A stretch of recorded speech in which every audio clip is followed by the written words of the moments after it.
الحمدللہ رب العالمین والصلاة والسلام علی سید الانبیاء والمرسلین اما بعد فاعوذ باللہ من الشیطان الرجیم بسم اللہ الرحمن الرحیم۔ سبق نمبر 36 فقہ بہار شریعت حصہ 4۔ اس میں آج انشاء اللہ تعالی سنتیں اور نوافل کے حوالے سے چند ضروری مسائل بیان کیے جائیں گے۔ توجہ کے ساتھ سماعت کریں گے تو انشاء اللہ تعالی اس کی بہت برکتیں حاصل کریں گے۔ حسب معمول ہم مسائل فقہیہ سے ہی شروع کریں گے، اور جو احادیث مبارکہ مختلف سنتوں کے حوالے سے نوافل کے حوالے سے آئی ہیں وہ آپ نے خود سے پڑھنی ہے یا کسی سے پڑھوا کے سن لینی ہے۔ سنتیں بعض مؤکدہ ہیں کہ شریعت میں اس پر تاکید آئی ہے، بلا عذر ایک بار بھی ترک کرے تو مستحق ملامت ہے، اور ترک کی عادت کرے تو فاسق مردود الشہادہ مستحق نار ہے۔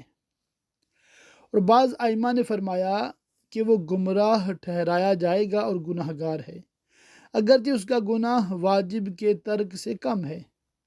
تلویح میں ہے، تلویح کیا ہے؟ یہ کتاب کا نام ہے، کہ اس کا ترک قریب حرام کی ہے، اس کا تارک یعنی چھوڑنے والا مستحق ہے کہ معاذ اللہ شفاعت سے محروم ہو جائے، کہ حضور اقدس صلی اللہ تعالی علیہ وسلم نے فرمایا جو میری سنت کو ترک کرے گا اسے میری شفاعت نہ ملے گی۔ سنت مؤکدہ کو سنن الہدا بھی کہتے ہیں۔ دوسری قسم ہے غیر مؤکدہ، جس کو سنن الزوائد بھی کہتے ہیں۔ اس پر شریعت میں تاکید نہیں آئی، کبھی اس کو مستحب اور مندوب بھی کہتے ہیں، اور نفل عام ہے، نفل کہ سنت پر بھی اس کا اطلاق آیا ہے، اور اس کے غیر کو بھی نفل کہتے ہیں۔ یہی وجہ ہے کہ فقہاء کرام باب النوافل میں سنن کا بھی ذکر کرتے ہیں کہ نوافل اس کو بھی شامل ہے، نوافل یا نفل۔ لہٰذا نفل کے جتنے احکام بیان ہوں گے وہ سنتوں کو بھی شامل ہوں گے، البتہ اگر سنتوں کے لیے کوئی خاص بات ہوگی تو اس مطلق حکم سے اس کو الگ کیا جائے گا، جہاں استثناء نہ ہو اسی مطلق حکم نفل میں شامل سمجھیں۔ مسئلہ ایک ہے، سنت مؤکدہ یہ ہیں: 2 رکعت نماز فجر سے پہلے، 4 ظہر کے پہلے، 2 بعد، 2 مغرب کے بعد، 2 عشاء کے بعد۔ عشاء کے بعد، مغرب کے بعد کا مطلب کیا؟ فرضوں کے بعد، ٹھیک ہے۔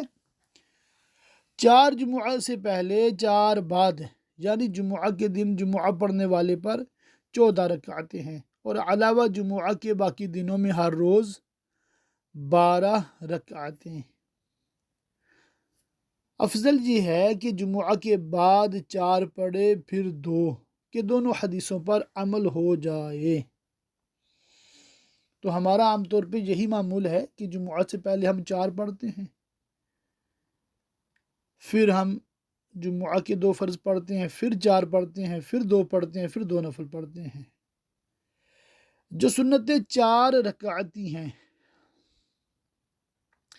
مثلا جمعہ و ظہر کی، تو چاروں ایک سلام سے پڑھی جائیں گی، یعنی چاروں پڑھ کر چوتھی کے بعد سلام پھیریں، یہ نہیں کہ 2 رکعت پر سلام پھیریں۔ اور اگر کسی نے ایسا کیا تو سنتیں ادا نہ ہوئیں۔ یوں ہی اگر 4 رکعت کی منت مانی اور 2 رکعت کر کے 4 پڑھی تو منت پوری نہ ہوئی، بلکہ ضرور ہے کہ ایک سلام کے ساتھ 4 پڑھے۔ سب سنتوں میں قوی تر سنت فجر ہے، یہاں تک کہ بعض اس کو واجب کہتے ہیں، اور اس کی مشروعیت کا اگر کوئی انکار کرے تو اگر شبہتاً یا براہ جہل ہو تو خوف کفر ہے، اور اگر دانستہ بلا شبہ ہو تو اس کی تکفیر کی جائے گی۔ لہٰذا یہ سنتیں بلا عذر نہ بیٹھ کر ہو سکتی ہیں، نہ سواری پر، نہ چلتی گاڑی پر۔ ان کا حکم ان باتوں میں بالکل مثل وطر ہے۔ ان کے بعد پھر مغرب کی سنتیں، پھر ظہر کے بعد کی، پھر عشاء کے بعد کی، پھر ظہر سے پہلے کی سنتیں۔ اور اصح یہ ہے کہ سنت فجر کے بعد ظہر کی پہلی سنتوں کا مرتبہ ہے کہ حدیث میں خاص ان کے بارے میں فرمایا کہ جو انہیں ترک کرے گا اسے میری شفاعت نہ پہنچے گی۔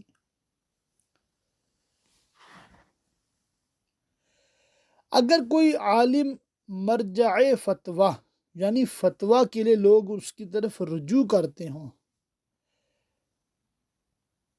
مرجع فتویٰ ہو کہ فتویٰ دینے میں اسے سنت پڑھنے کا موقع نہیں ملتا، تو فجر کے علاوہ باقی سنتیں ترک کر سکتا ہے کہ اس وقت اگر موقع نہیں ہے تو موقوف رکھے، اگر وقت کے اندر موقع ملے پڑھ لے، ورنہ معاف ہیں۔ اور فجر کی سنتیں اس حالت میں بھی ترک نہیں کر سکتا۔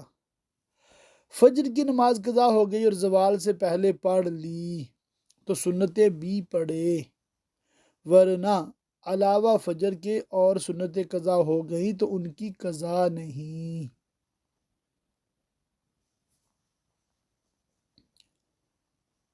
دو رکعت نفل پڑے اور یہ گمان تھا کہ فجر طلوع نہ ہوئی، بعد کو معلوم ہوا کہ طلوع ہو چکی تھی، تو یہ رکعتیں سنت فجر کے قائم مقام ہو جائیں گی، اور 4 رکعت کی نیت باندھی اور ان میں 2 پچھلی طلوع فجر کے بعد واقع ہوئیں تو یہ سنت فجر کے قائم مقام نہ ہوں گی۔ طلوع فجر سے پہلے سنت فجر جائز نہیں۔ طلوع فجر یعنی فجر کا ٹائم شروع ہونے سے پہلے، اور طلوع میں شک ہو جب بھی ناجائز، اور طلوع کے ساتھ ساتھ شروع کی تو جائز ہے۔ ظہر یا جمعہ کے پہلے کی سنت فوت ہو گئی اور فرض پڑھ لیے تو اگر وقت باقی ہے بعد فرض کے پڑھے، اور افضل یہ ہے کہ پچھلی سنتیں پڑھ کر ان کو پڑھے۔ مثلاً ظہر کے وقت جماعت کھڑی، اب گئے مسجد میں تو سیدھے فرضوں میں شامل ہو جائے۔ اب نماز فرض ہو چکنے کے بعد آپ 2 سنتیں پہلے پڑھیں گے جو فرضوں کے بعد ہوتی ہیں، اور پھر 4 سنتیں جو آپ کی رہ گئی ہیں وہ پڑھیں گے، جسے کہتے ہیں سنت قبلیہ۔ اسی طرح جمعہ میں بعض اوقات لیٹ ہو جاتا ہے بندہ تو فرض پڑھ لے امام کے ساتھ، پھر بعد کی 4، پھر بعد کی 2، اور پھر جو پہلے کی 4 ہے قبلیہ وہ پڑھ لے۔ نیت وہی 4 رکعت سنت قبلیہ جمعہ، یا 4 رکعت قبلیہ ظہر، تو یوں مطلب پڑھے، اور پھر آخر میں 2 نفل پڑھے۔ اب مسئلہ یہ لکھا ہے، فجر کی سنت قضا ہو گئی اور فرض پڑھ لیے تو اب سنتوں کی قضا نہیں، البتہ امام محمد رحمہ اللہ تعالی فرماتے ہیں کہ طلوع آفتاب کے بعد پڑھ لے تو بہتر ہے، اور طلوع سے پیشتر بالاتفاق ممنوع ہے۔ آج کل اکثر عوام بعد فرض فوراً پڑھ لیا کرتے ہیں، یہ ناجائز ہے۔ پڑھنا ہو تو آفتاب بلند ہونے کے بعد زوال سے پہلے پڑھے۔ کیسے کہ سن رائز جب ہو، جب سورج چڑھے تو اس کے اگلے 20 منٹ گزرنے دیں کیونکہ وہ مکروہ ٹائم ہے، اس کے بعد پڑھے، اور پھر دحوہ کبریٰ سے پہلے پڑھیں۔ اچھا، یہ مسئلہ نمبر 11 چھوڑ رہا ہوں، 12 ہے، فرض تنہا پڑھے جب بھی سنتوں کا ترک جائز نہیں ہے۔ سنت فجر کی پہلی رکعت میں الحمد کے بعد سورہ کافرون اور دوسری میں قل هو اللہ احد پڑھنا سنت ہے۔